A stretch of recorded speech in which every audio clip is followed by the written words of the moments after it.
Here's to whiskey kisses, the peaty taste of sin. Greetings, whiskey folk, and welcome back to Drinking Out Loud.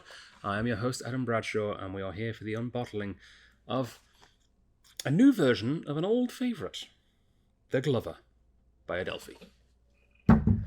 So way back in 2017, when the Dram Association first started, which is what our club was named before it recently changed to Whiskey Folk, we had one of the early versions of The Glover.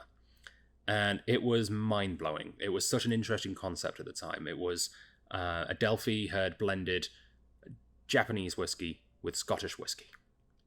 And it was super cool. It was really good. And it was quite expensive. In fact, it was $360.78, which in 2017, the early part of the Dram Association, made it one of the more premium ones that we had in our first year of existing as a whiskey club. Yeah, the sky's been the limit since then. But yeah, I have very fond memories of the Glover. I thought it was an excellent whiskey, really well crafted, well blended, and a very interesting idea, paying homage to a historical figure who I'm sure we'll talk about in a second, because the label will talk about it now, I'm sure. Yeah, really cool concept. And now, 7 years later, I can math. 7 years later, we have a very different looking new version of the Glover. Same bottler, same idea.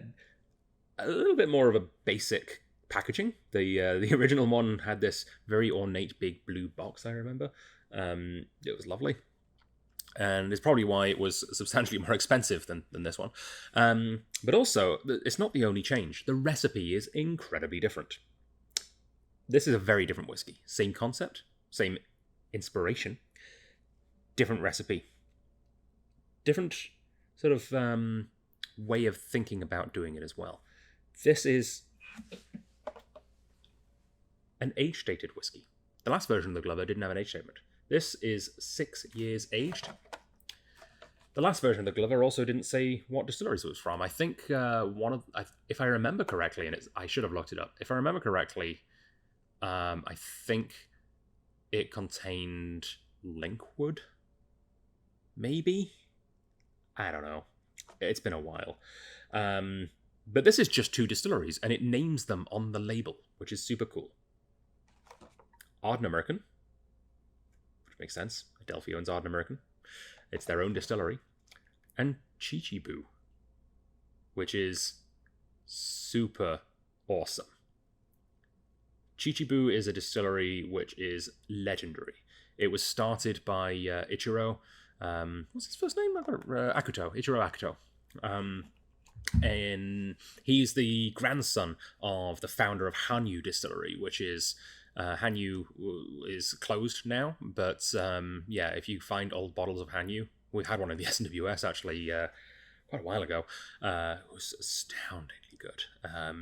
Yeah, it's basically Japanese Brora, really highly regarded, and his grandson started his own distillery. It was the first new distillery in like decades. It really kickstarted the new distilleries in Japan. In fact, the 10-year-old just got released recently here in Canada. It is, I believe, about $3,200 for a 10-year-old. That's the pedigree we're looking at here. And this has some 6-year-old in it. And some at least 6-year-old, it might be older, and some at least 6-year-old Ardnamurchan. Another distillery which is relatively young, and I think the oldest Ardnamurchan I've seen is like 7 or 8. So this is some of the oldest stock they've got from their own distillery as well. Super interesting. Let's see what the bottle says. A unique fusion of Scotch and Japanese malt whiskies from Ardnamurchan and Chichibu. The Glover is a unique fusion of single cask whiskies from Japan and Scotland, created to honour Thomas Blake Glover. 1838 to 1911. Born in Scotland, Glover lived most of his life in Japan, where he worked as a merchant and diplomat. Enterprising and trusted, Glover played a major role in Japan's industrialization, and his legacy lives on to this day. And I would not be surprised if Thomas Blake Glover is one of the people responsible for bringing Scotch whisky to Japan and making it such a prized thing there. Which then led, of course, Masataka Taketsuru to move to Scotland to learn how it's made, and then the Japanese started making the whiskey. So he's really responsible for not only Scotch whiskey spreading out into the east, but also for Japan starting their own style of malt whiskey. So yeah, good person to pay homage to. And the other thing, which is not mentioned at all on the label on the outside of the box, which again is actually, I believe, against regulation here in BC. Don't worry, I won't tell anyone. Whoops. It's cask strength. This is 57.6% alcohol, which is lovely and really nice to see. So 6-year-old cask strength blend of an incredibly rare Japanese whiskey and an incredibly well-respected Scottish whiskey. 460 bottles of this were ever made. I can't wait to open it. I can't wait to try it. I'm flipping a coin in my head right now as to whether this is going to be peated or not, because both distilleries both make peated and unpeated whiskey. So this could be either. Let's find out.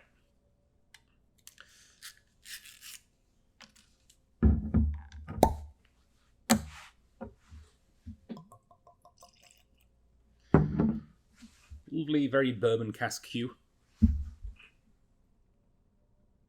I'm going to go with unpeated based on the nose. But there's some super cool sort of ripe banana peel notes. Sweet, fruity, vegetal, yeasty almost. Okay. I'm getting like a radicchio bitter green kind of a thing on the nose too. Very interesting. Got a lot going on. And pineapple soju, which I recently got a bottle of. We sell it at the Strath. I'd never had it before. Krista, my partner, really likes the banana kuksundang makgeolli. It's like a creamy rice-based fizzy banana-flavored drink. And there was a Korean lady in the store who saw me picking some up and recommended that I try putting the pineapple soju in it, which is delightful. It's very tropical. It does make it substantially more alcoholic, but it is very pleasant. But yeah, I'm getting that same kind of aroma, actually. That sort of yeasty, banana-y, ricey kind of a thing with like tropical fermented pineapple. Very cool.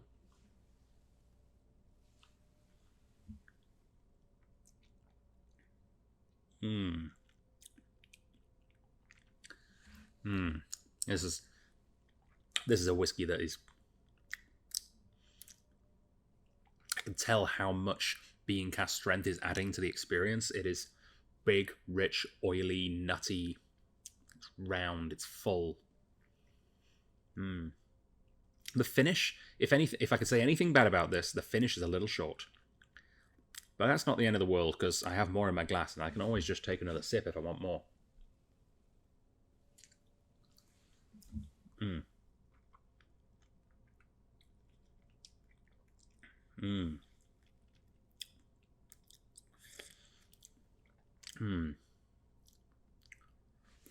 There's a baking spice, like cinnamony thing going on underground there.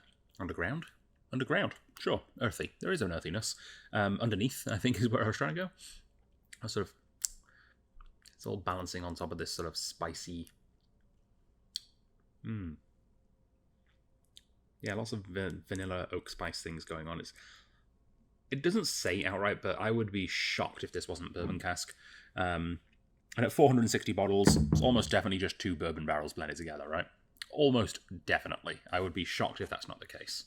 1 barrel of Chichibu, 1 barrel of Ardent American. Bob's your uncle, happy day. We got ourselves a small batch.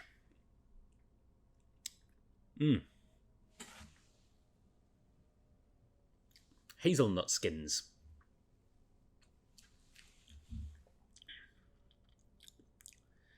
And there's a meatiness going on under there as well. It's not beefy.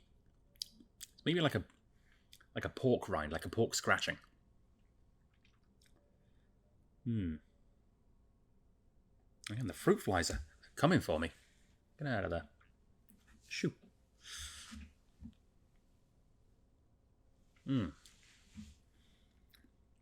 My oh my, that is real good. Yeah. I don't, unfortunately, have any of the old Glover to do a side-by-side anymore. who might expect 2017. It's long gone. I wish I did, though, because I would love to confirm what is going on in my head right now, that this is such a wildly different experience, inspired from the same concept, but such a wildly different experience. But this is so vibrant, so vigorous, so full of flavour. It feels like a very different whiskey. And I'm alright with that, because this is good whiskey. And like I said, back in 2017, the other Glover was $360.78. This is $252.09. Remember how I just said that a 10-year-old 10-year-old Chichibu was $3,200 in a place where whiskey is normally cheaper than here? Yeah, $252.09 for a 6-year-old blended with 6-year-old Ardent American in probably 50-50 ratings.